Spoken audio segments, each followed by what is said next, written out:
Hello everyone, welcome back to always buzzing. तो हम लोग वेब थ्री के बारे में कुछ ना कुछ जान रहे हैं, लेकिन अभी तक मैंने ये एक्सप्लेन नहीं किया कि वेब थ्री है क्या और वेब वन और वेब टू से वेब थ्री कैसे अलग है। तो इस वीडियो में मैं यही एक्सप्लेन करूँगा।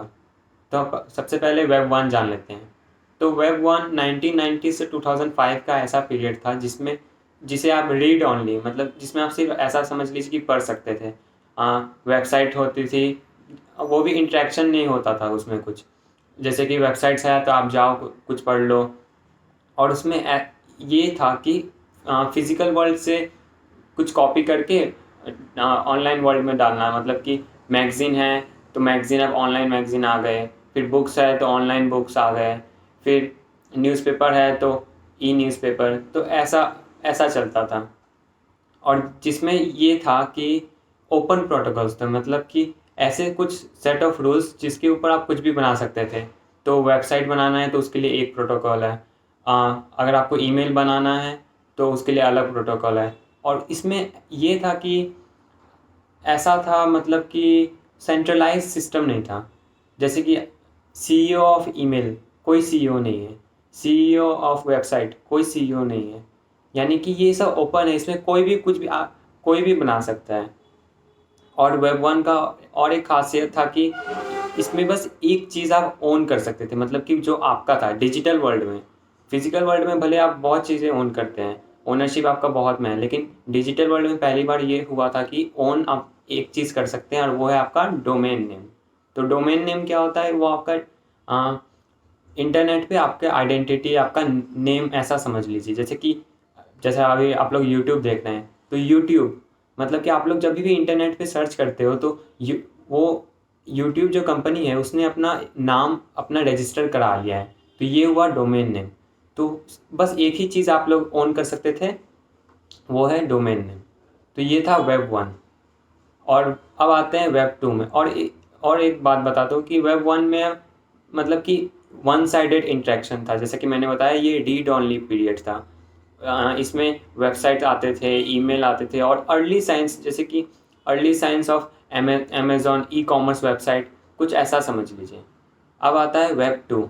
तो वेब टू यहाँ पे बहुत इंटरेस्टिंग होने लगा, क्योंकि वेब टू में अब सोशल मीडिया साइट्स आ गए, फेसबुक, ट्विटर, इंस्टाग्राम, ये सब। वेब टू 2005 से 2020 का पीरियड, जहाँ ये सब बनने लगा, इंटरेक्शन बहुत होने लगा, सबके पास फ़ोन था। तो इसमें एक चीज़ अच्छा हुआ कि 2007 में आईफोन एप्पल लॉन्च हुआ था।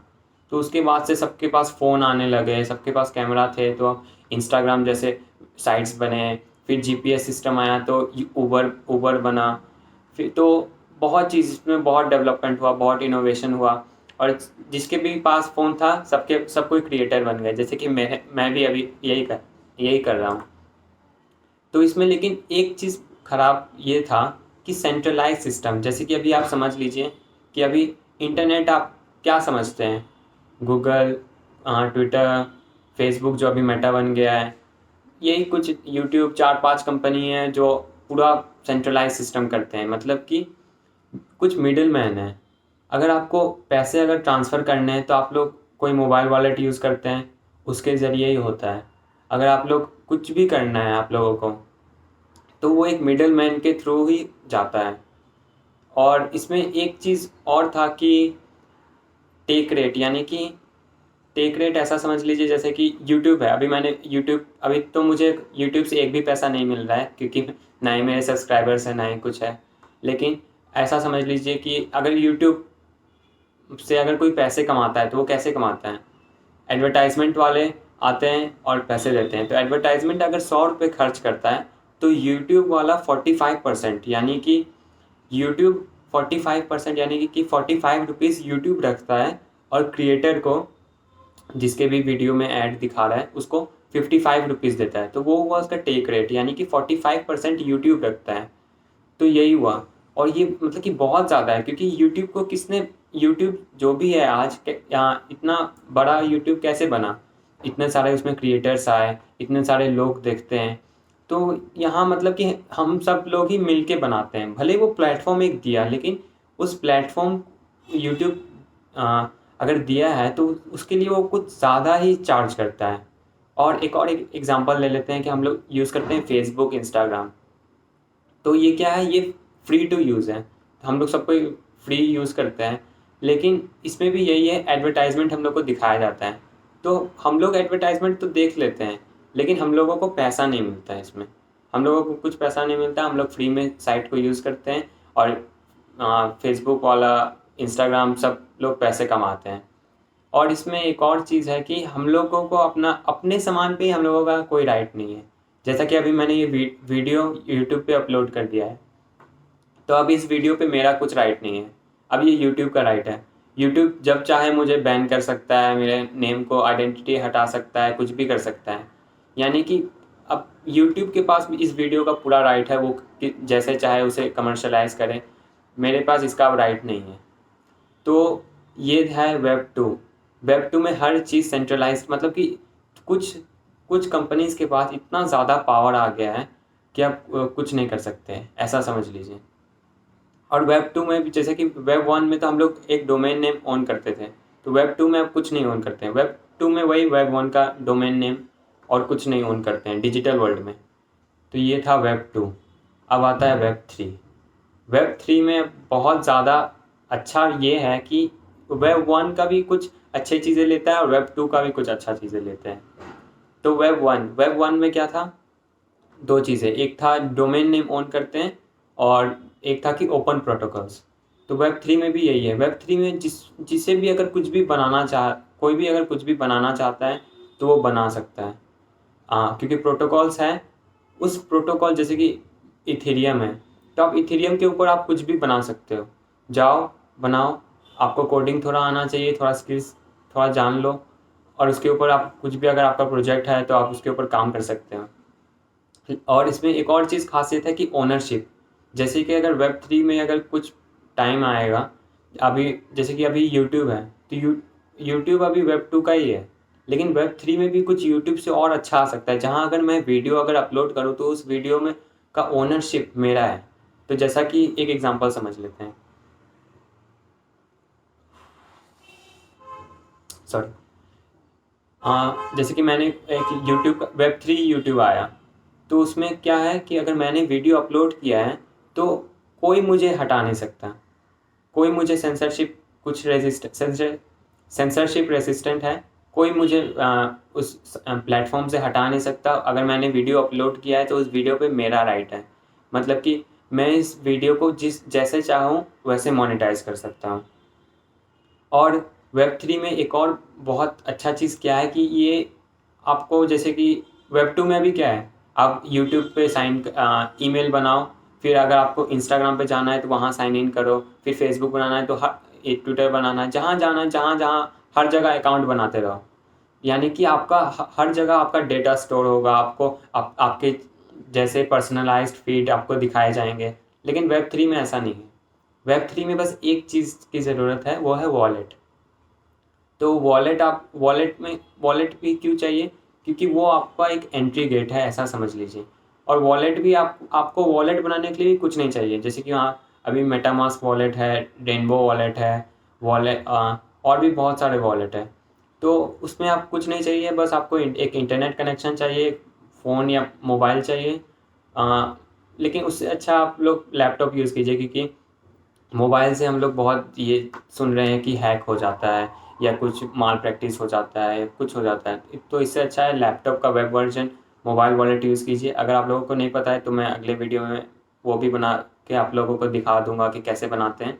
तो वेब 3 में क्या है कि अगर आप लोग बस एक वॉलेट बनाइए, आप लोग को कोई भी ऐप यूज़ करना है वेब 3 में, जो कि उसे बोलते हैं डैप, यानी कि डिसेंट्रलाइज्ड ऐप।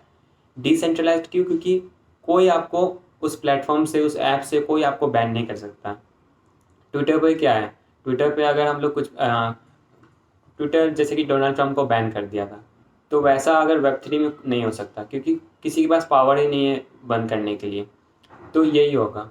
अब वेब 3 में आप लोगों को क्या क्या खासियत है वेब 3 में, कि आप लोग कुछ भी कर सकते हो, मतलब कुछ भी इन द सेंस आपको कोई रोकने वाला नहीं है।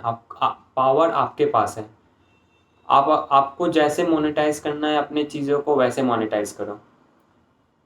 वेब 2 में क्या था, वेब 2 में जैसे सिंगर्स हो गए, आर्टिस्ट हो गए, तो ये लोग बहुत ये लोग बहुत ज़्यादा पैसा नहीं कमा पाते थे। ये लोग पैसा बस जो कि ये लोग का लाइव शो होता था, ये इसी से पैसा कमाते थे, क्योंकि स्ट्रीमिंग वेबसाइट से स्पॉटिफाई ये सब से ये लोग का पैसा कमाना बहुत मुश्किल हो गया था। लेकिन वेब3 में अब क्या है, वेब3 में है कि वो लोग अपना डायरेक्ट ऑडियंस से जो डायरेक्ट कनेक्शन होता है वो हो सकता है। कैसे? NFTs। तो NFTs भी मैंने अभी तक एक्सप्लेन नहीं किया है कि ये अच्छे तरीके से है क्या, तो अगले वीडियो में मैं कभी एक्सप्लेन कर दूँगा। तो NFT से आप ऐसा समझ लीजिए कि ये लोग अपना म्यूज़िक बनाएं, कुछ भी, कोई भी क्रिएटर है, कोई भी आर्टिस्ट है, अपना आर्टवर्क अपना तैयार किए, उसे NFT में कन्वर्ट किए, उसके बाद उस NFT को ऑक्शन में डाल दिए, या किसी को अगर उसका ट्रू फ़ैन है, कोई ट्रू फ़ैन है, असली फ़ैन है, उसे मोनेटाइज़ करना चाहता है, अपने आर्टिस्ट को सपोर्ट करना चाहता है, तो वो उस NFTs को खरीद सकता है और डायरेक्ट पेमेंट, यानी कि बिना किसी मिडलमैन के ज़रिए डायरेक्ट पेमेंट उस आर्टिस्ट को दे सकता है। तो यहाँ एक आर्टिस्ट को बहुत ज़्यादा बूस्ट मिलेगा, आर्टिस्ट को बहुत ज़्यादा सपोर्ट मिलेगा इस वेब3 से। और वेब3 का बहुत ज़्यादा जो कि है यूज़ केसेस है, और जो वेब 1 और वेब 2 का जो भी, जैसे कि वेब 2 में क्या था, हम लोगों ने देखा कि सेंट्रलाइज सिस्टम है, लेकिन वेब3 में ऐसा सेंट्रलाइज सिस्टम नहीं है। वेब 1 में क्या था कि हम लोग बस एक चीज़ ऑन कर सकते थे, वो क्या था, डोमेन नेम। लेकिन वेब3 में हर चीज़ ऑनेबल है, हर चीज़। आपका नाम इथेरियम नेम सर्विस पे आप ऑन कर सकते हो। अगर आप कोई गेम खेलते हो, एक गेम का भी एग्जांपल ले लेते हैं क्योंकि बहुत लोग गेम्स खेलते हैं। तो एक कोई भी आप वीडियो गेम खेलते हो तो उसमें क्या होता है, आप लोग वीडियो गेम खेलते हो, आप लोग ऑन करते हो। ऑन तो आप लोग कुछ नहीं करते, आप लोग पैसे देते हो। जैसे कि अगर कोई वीडियो में गन का स्किन अच्छा है, या आप लोगों को हैट चाहिए, तो आप लोग पैसे देते हो, वो खरीद लेते हो। लेकिन वो खरीदते नहीं हो, वो रेंट करते हो। अगर आप जैसे कि अगर मान लो कोई भी वीडियो गेम है, उसमें आप गन परचेज़ किए हो, तो क्या आप उस गन को बेच सकते हो? नहीं, नहीं बेच सकते। यानी कि ये क्या बताता है? ये बताता है कि आप उसे ओन नहीं करते हैं। आपका उस पे पावर नहीं है, आपका उस पे कंट्रोल नहीं है। लेकिन वेब3 में ऐसा है, ऐसे गेम्स हैं कि अगर आप जैसे कि गन खरीदते हो गेम में, तो उस गन को आप दूसरे किसी को भी बेच सकते हो। कोई भी अगर खरीदना चाहे तो बेच सकते हो। तो यानी कि ये एक रियल आपको ओनरशिप देता है। आप किसी भी चीज़ को आप तभी बेच सकते हो जब वो आप ओन करते हो। तो वेब3 में यही है, ओनरशिप। तो वेब 1 क्या था? वेब 1 था रीड ओनली, और वेब 2 क्या था? Read write. यानी कि दोनों तरफ से ये होता था इंटरेक्शन। जैसे कि फेसबुक है, ट्विटर है, तो आप लोग यहाँ से कोई वीडियो कॉल्स हो गए, तो दोनों तरफ से इंटरेक्शन होता है। लेकिन वेब3 में क्या है? वेब3 में रीड राइट एंड ओन, मतलब कि आप लोग दोनों तरीक़ा से ये इंटरेक्शन भी होगा, और आप लोगों को जो भी आप लोगों की चीज़ें हैं उसे आप डिजिटल वर्ल्ड में, यानी कि इंटरनेट पे आप उसे ओन करते हो। तो यही था। और ये ओनरशिप ही बहुत बड़ी चीज़ है, क्योंकि अगर आप मान लो, अगर आप गेम खेलते हो, अगर आप उस गेम में आप लोगों को कुछ रेयर चीज़ें आप लोग कलेक्ट किए हैं, तो उस रेयर चीज़ों को आप लोग बेच के असली पैसे कमा सकते हो। तो बहुत बड़ी बात है ये। तो यही था। आई होप आप लोगों को समझ में आया होगा वेब 1, वेब 2 और वेब 3 क्या है, और ये लोग कैसे एक दूसरे से कैसे अलग है। और इसमें सबसे एक्साइटिंग, बहुत लोग एक्साइटेड वेब3 के बारे में इसलिए है क्योंकि ये एक अलग पावर देता है, और वो पावर है ओनरशिप। और ये ओनरशिप का पावर ये बहुत ज़्यादा बड़ा है। तो अभी तो ये शुरू ही हुआ है। 2020 से अगर आप एक्सेलरेटेड मान लीजिए ग्रोथ है इसका, तो अभी तो ये शुरू हुआ है, और इसमें बहुत लोग बहुत कुछ कर सकते हैं। तो अगर आप भी आर्टिस्ट हैं तो आप भी एक्सप्लोर कीजिए कि कैसे आप इसका बेनिफिट कैसे उठा सकते। मैं कुछ चीज़ें सुनता हूँ, कुछ चीज़ें जानता हूँ, कुछ बुक्स पढ़ता हूँ, आर्टिकल्स पढ़ता हूँ, सबस्ट्रैक्ट पे लिखता भी हूँ। उसका लिंक नीचे डिस्क्रिप्शन में है, वो आप लोग सब्सक्राइब कर सकते हो, आपके ईमेल इनबॉक्स पे आ जाएगा। तो मैं भी अभी कुछ जान ही रहा हूँ, मैं भी अपने लर्निंग्स शेयर कर रहा हूँ। मैं कोई एक्सपर्ट नहीं हूँ, लेकिन जो भी मुझे लगता है कि बेनिफिशियल है, बेनिफिट हो सकता है आप लोगों के लिए भी, आप लोग भी उसके बेनिफिट उठा सकते हैं, तो मैं वही एक्सप्लेन करता हूँ। तो आई होप आप लोगों को समझ में आया होगा वेब3 क्या है। Till then keep buzzing, and thank you for watching.